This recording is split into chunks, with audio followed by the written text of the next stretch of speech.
추락하는 것에는 날개가 없다라는 말이 있습니다. 홍준표를 보면서 느끼는 그런 말입니다.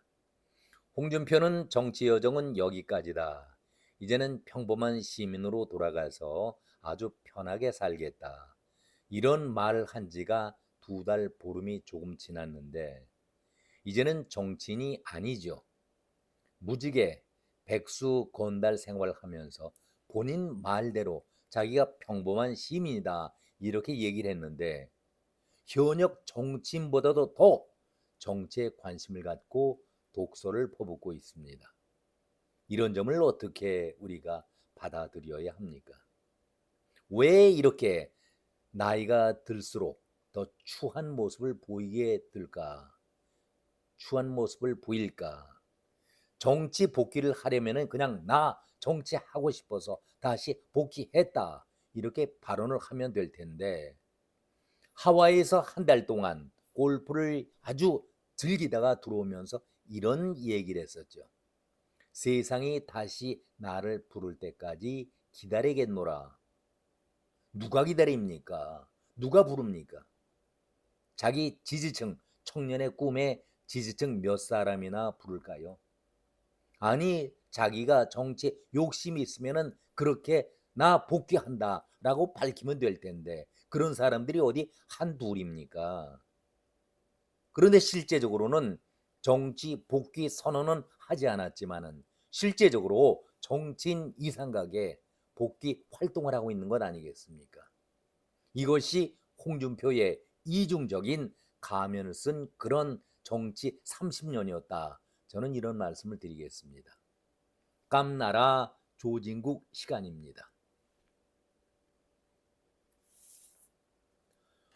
홍준표가 어제 삼성전자의 이재용 회장이 무죄 확정 판결을 받자마자 바로 윤석열과 한동훈을 겨냥해서 독서를 퍼부었습니다. 홍준표는 그 사이 삼성전자의 위축으로 한국 경제에 미친 부정적 영향이 얼마나 지대했는가. 두 사냥개의 정적인 목적에 그리고 검찰권 남용으로 그간 얼마나 많은 보수 우파 진영 사람들이 아직도 곤혹을 치르고 있다. 이재용 회장 무죄 선고에 홍준표는 재벌은 무조건 잡아야 뜬다라는 못된 명예심에 들떠서 막무가내로 수사를 한 윤석열과 한동훈의 합작품이었다라고 비난하면서 이렇게 자기의 우월감을 자기의 정적 소신을 밝히는 듯 보이고 있습니다. 이런 말은 홍준표가 늘상 해오던 그런 독설 아니겠습니까? 그런데 저는 그렇게 말하는 그 자체가 뭔가 화풀이, 분풀이를 하고 있다라는 느낌을 받았습니다. 요즘에 홍준표를 보면은 부모를 죽인 철천지 우원수를 찾아서 전국을 누비고 다니는 복수국을 펼치는 그 아들 그런 모습과 같다 이런 생각이 듭니다. 그런데 그런 화풀이를 거기서 할 것이 아니지요. 평소에도 늘 이런 말투였지만은 요즘에는 여기에 도끼까지도 품은 말투가 아주 섬뜩합니다. 내일이 없어 보이는 듯한 그야말로 오늘 살고 끝낸다는 홍준표의 그런 표정인데 이것도 저는 가식이 포장된 그런 발언이다 이런 말씀을 드립니다. 제가 엊그제 홍준표에 대해서도 말씀을 드렸습니다마는 홍준표가 나이가 들면서 너무 추하게 행동을 하고 있다 이런 말씀을 드린 적이 있습니다. 이제는 홍준표에 대해서 많은 사람들이 관심 밖으로 관심을 갖지 않으려고 합니다. 잊고 지내요라는데 홍준표는 오히려 잊혀져가는 그런 자기 자신을 더욱더 부각시키기 위해서 아주 강하게 발언을 하고 있습니다.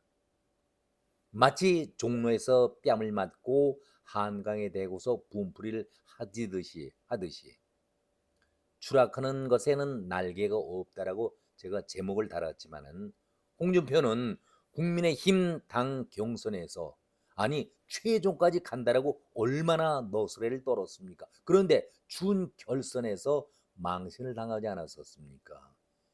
본인으로서는 큰 충격이지요. 엄청나게 충격을 받았고 바로 그 자리에서 나의 정치 여정은 여기까지다. 이제 일반 시민으로 돌아간다. 그 말을 할 때에 숙연한 분위기 속에서 그래도 많은 사람들이 홍준표에게 박수를 보냈습니다. 사내답다. 그런데 이것이 한판의 쇼 아니었습니까? 이걸 공개리에 말하면서 많은 사람들에게 숙연한 모습을 자아내게 만들었었는데 돌아서서는 내가 이것은 아니야. 바로 정계 복귀를 하기 위한 신호탄이다. 그 말 아니겠습니까?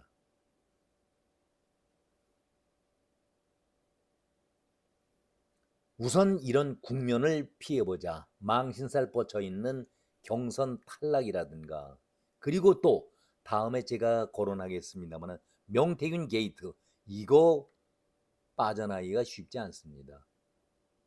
홍준표의 발목을 잡고 있기 때문에 홍준표 쉽게 생각할 그런 상황은 결코 아니다. 이런 말씀을 드립니다.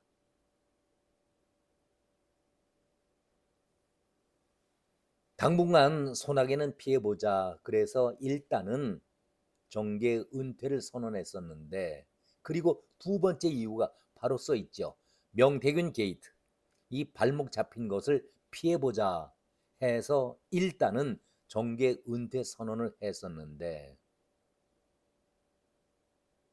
우리 속담에 그런 얘기가 있죠. 홧김에 서방질한다. 망신사를 피하기 위해서 명태균 게이트에서 빠져나가기 위해서 홧김에 서방질 하긴 했지만 이것이 그대로 끝까지 유효할까요?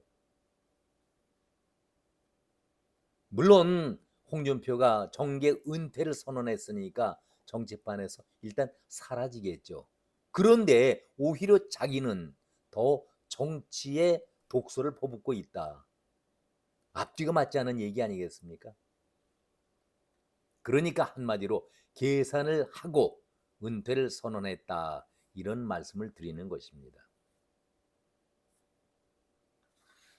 홍준표가 실질적으로는 정치에 복귀를 했습니다. 그렇다면은 이제라도 자신을 돌아볼 필요가 있고 알 필요가 있다. 이 말씀을 드리겠습니다. 난처할 때마다 곤란할 때마다 이렇게 피해가고 해왔던 홍준표였지만은 이제는 피할 곳이 없습니다. 물론 한동훈이야 껄끄러운 상대죠. 한동훈이 정치를 계속 한다라고 얘기하면은 언젠가 다시 한번 홍준표와 한동훈이가 붙어야 될 것 아니겠습니까? 그러니까 지속적으로 비대위원장 때 당대표 때 아주 혹독하게 인간 이하의 발언으로 한동훈을 매도시켜 왔었지만은 그것도 정치적인 발언이니까 이해를 해 주자고요. 이해할 수 있는 발언이다. 이렇게 치부하지만 왜 윤석열까지 붙들고 늘어집니까? 자, 윤석열에 대해서의 발언을 한번 살펴보죠. 작년 12월 초 비상계엄 선포가 일어나기 전까지 그러니까 다시 한번 정리한다면 정치 일정을 작년 4월 윤석열과 홍준표가 비밀 독대 회담을 가진 바 있었죠. 끝나고 나서 비밀 독대 회담이면은 비밀을 지켜야 할 텐데 입방정을 떨면서 바로 나와서 언론에게 자기 자랑을 한 것 아닙니까? 그러면서 윤석열 정부는 반드시 성공을 해야 한다. 내가 뒷받침하겠다. 그런 발언을 하지 않았었습니까? 그리고 김건희 문제가 나올 때마다 째째하게 아내의 문제를 거론하니 이런 얘기까지 하지 않았었습니까? 그런데 헌재에서 탄핵 결정이 통과된 이후에 홍준표는 어떤 모습을 보였습니까?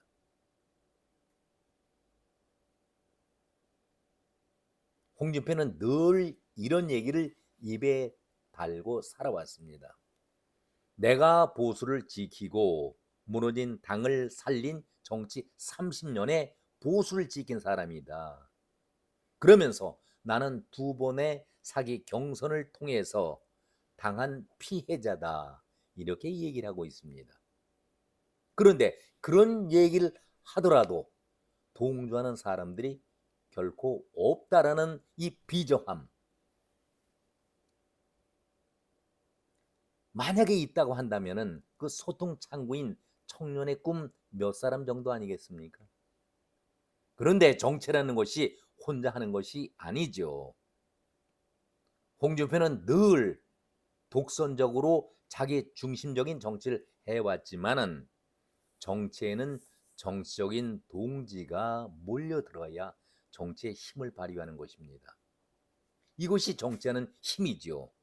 그런데 홍준표에게는 정치적인 동지가 없습니다. 늘 혼자죠. 바로 1년 전까지 윤석열의 성공을 그렇게 입이 마르도록 얼마나 돕겠다, 힘있게 밀겠다라고 얘기했던 홍준표였는데 사냥개로 표현이 바뀌었습니다. 이 말투를 국민들이 어떻게 받아들이겠습니까? 이재명이가 정권을 잡았으니까 어느 정도 시간을 두면서 이재명에게 아부아침을 떨고 눈치를 봐야 하지요.